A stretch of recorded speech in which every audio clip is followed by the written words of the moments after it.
Let's go through some specific examples, and these are all taken from the Guide to Community Preventive Services, with one exception. And they, I keep getting in your way. I'm sorry. They will change behaviors maybe 10 or 15%. So if flu shots were at 30%, which they are, then we could maybe get it to 40 or 45%, which is not nothing. That's a pretty big deal, particularly in my world. That's a pretty big deal. And if you do 2 or 3 of these things, they actually have somewhat additive effects, and pretty soon you're talking about making big differences in what people do. So the first thing, we've talked about it, I know you don't have control over it, but covering preventive care without out-of-pocket costs. So that would include smoking cessation and paying for over-the-counter nicotine replacement therapy. That's why I'm so pleased the state quitline has started to do that. Preventive care, the immunizations and screenings that we've talked about. First lines drugs for chronic diseases. This is something that we're just beginning to wake up to. Lydia is here. Lydia, with the other part of her life, has done some very interesting work with the Fortune 500 companies in the U.S. Over 90% of them do disease management. 90% of them are spending big bucks, and I mean big bucks, on disease management. A lot of it is trying to get people to take their medicines. I mean, that's really a whole lot of it. They also try to get them exercise and stuff, but a lot of it's around medicines. How many of those employers actually make first-line medications for hypertension, diabetes, and high lipids free to their employees? Less than 10%. So to me, that's just like, one hand doesn't know what the other one's doing. That is like shooting yourself in the foot. And I think it's something that we're just waking up to. Pitney Bowes, as a company, and if you're on the circuit, you've heard them speak about this, Mike Fratelli. They did a little experiment where they said, what if we actually made these first-line drugs, the cheap ones? So we're talking generics here. What if we made them free to our employees? What would happen? Well, what do you think happened to their drug costs when they did that? Remember the principles of price and quantity. What happens when you do that? When you lower the price, consumption goes up. So their drug costs went up, and you say, well, of course their drug costs went up. Do we want them to go up? Yeah, we want their drug costs to go up. What happened then is that their emergency costs room costs went down, and their hospitalization costs went down for those problems, for heart disease and for diabetes-related complications, because people were taking their drugs more. It's a smart thing to do and something we need to pay more attention to. Working with health plans on preventive care, helping providers track delivery. Providers overestimate how well they do. We can help them. They do better when you give them correct information. We can actually make that information available to them more than we do. So the rest of this stuff, though, I think is stuff that's more relevant to you, and that is making it easy at work. We want our workers to, and I'm sure, we want to help them to be active and eat well and breathe well at work. So we want to have walking routes available to them at work. Gyms are expensive, and only a certain proportion of us use gyms. A lot of people walk. Walking doesn't take special equipment, and it can be less humiliating for people than going to the gym. So it's a really popular thing to do. And by even marking out walking routes inside a building for use in the winter months, you're sanctioning the behavior, as you were talking about before, and you actually, it gives people one of those micro skills. It lets them know how far they've actually walked. Making healthy food available and affordable.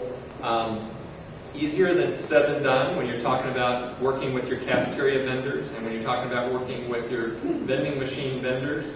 But there are plenty of workplaces that have done it. We can do it. There are actually state agencies that have done it. Look at the ferries. And I mean, maybe part of that is about even just letting people know, what's got less than 100 calories in it, so that people can do sort of portion control. I don't know about you. If I buy a 350 calorie Snickers bar, I'll eat a 350 calorie Snickers bar, and if I buy a 100 calorie Snickers bar, I'll eat the 100 calorie. And that's the way I was raised. And I'm afraid a lot of us were raised that way. And banning tobacco use. Do you guys actually have campus-wide bans? I don't think so.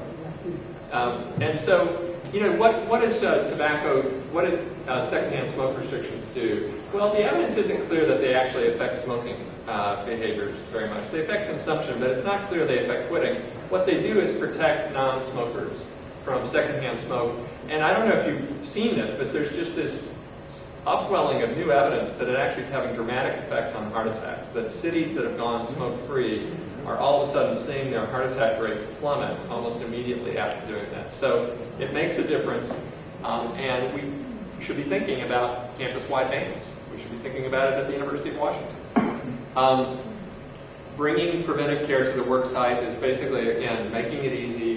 Bringing flu shots is a good example of that. So, I mean, because again, why do that? Well, because it's not easy to get vaccinated on your own time. I mean, it's not easy to deal with somebody taking care of your kid on your own time. If you can just take 10 minutes out of your work day, it makes a difference, and immunization goes up. So make it popular, or at least appear popular. And I think this is an important concept. The example I like to give for this is the iPod. Do you remember when those things came out?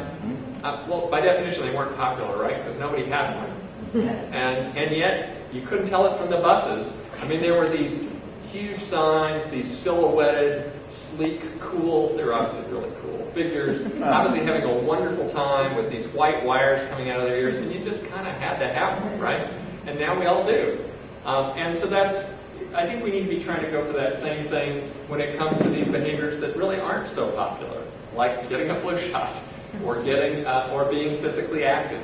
And part of that is by taking advantage of social forces, by offering worksite physical activity programs that encourage group activities like, the walk at lunch bunch. We are currently doing that in my workplace right now. And, I exercise compulsively anyway, but I don't usually exercise at work. And I do when they come by my office at lunch and say, Jeff, we're all going to go exercise. Well, of course, I go with them, and I get in extra exercise that I wouldn't have gotten otherwise. And reminding about preventive care. There's almost nothing in the realm of prevention that has received more research energy than reminders, and yet we don't do it. Reproducibly, all of the studies show, it's not magic, not everybody does it, but you get about a 10 to 15% increase in use. Why don't we do this in healthcare? I don't understand it. We have 2 cats at our house, and it's been 2 years since they got their immunizations. And have I thought about their immunizations? Not for 1 second. Did I get a nice little magazine with the names of our cats on the cover saying they're due for their immunization? Why don't we do this in healthcare? Well, they do it in veterinary medicine because they wouldn't survive without it, because they rely on preventive care. And in the sick world, we're just too busy loving taking care of sick people and actually give people reminders about preventive care. But we can do it, and it works. And we could do more of it in the workplace, too. And show them how.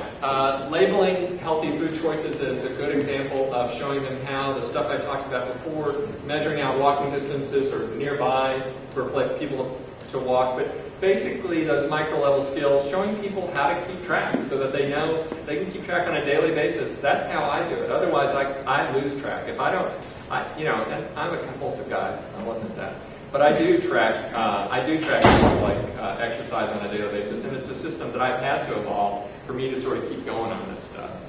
And offering health coaching. CDC has just done a review of health coaching. So health coaching is somebody on the other end of a 1-800 number, or sometimes a computerized system that gives people specific feedback on how to do the things that they need to do and want to do. And the evidence is clear that works. And Quitline is a great example of that. You've got an ex-smoker usually on the other end of a 1-800 line. They know about what it takes to quit smoking. They can give very specific advice like, 3 weeks into this, don't go have a drink with your smoking buddies. The kinds of things that really end up being very practical and very important.